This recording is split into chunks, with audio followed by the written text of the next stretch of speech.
Hello and welcome to Traditional Painting the Digital Way, where I use digital painting apps to teach traditional painting techniques.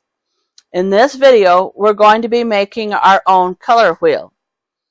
And I want to go ahead and show you how color wheels are traditionally set up.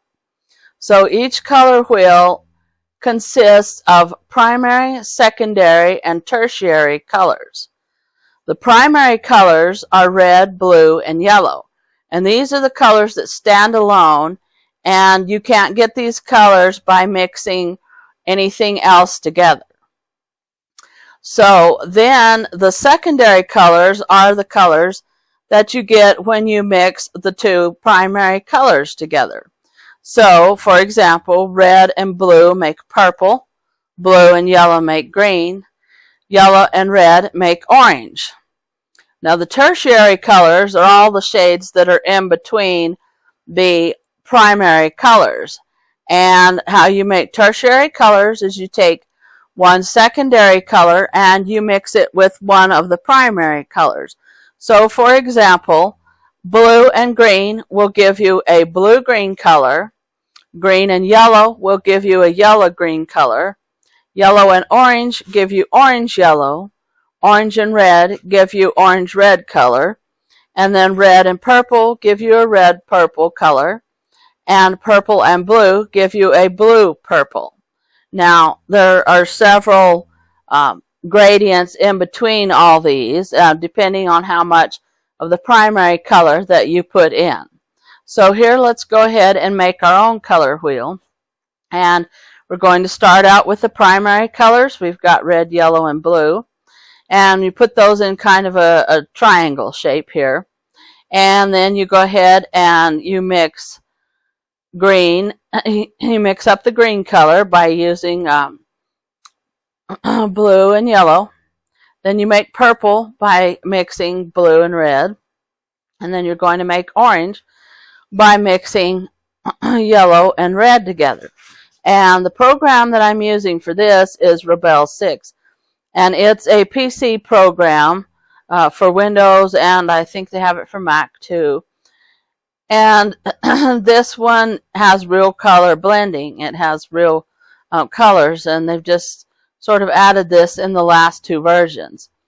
And then here you make your reddish oranges, and this, again, how red and how orange it is depends on how much you put of the primary color in here. So here's a reddish purple, and again, if you want it more on the red spectrum, you put that on more red in it. And then here's a bluish purple, and if you want it more blue, you add more blue to it, and so on. And in here, of course, I'm making a blue-green. And then you'll go ahead and make a greenish yellow. And finally, you will go ahead and make this yellow and orange. And then you want to go ahead, after you've got all those together there, and I've got the yellow orange there, and go ahead and smudge these together. And that will give you your color wheel.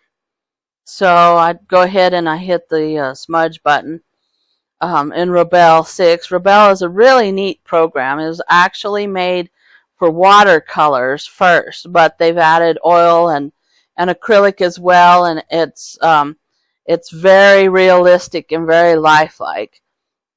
And then if you want to make a black color, just add all your primary colors together.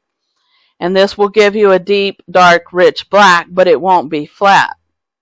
And that's why I always tell everybody when you're doing landscape not to use just pure black, but you want to go ahead and add colors to it, because then that makes it a deep, rich color. So there you have it. There's your very own color wheel. And that little exercise there just shows you how to mix different colors on the color wheel. And of course, if you want lighter and darker shades, you can add black to the colors, this black that we made, or you can add white to the colors, and that will give you your different hues.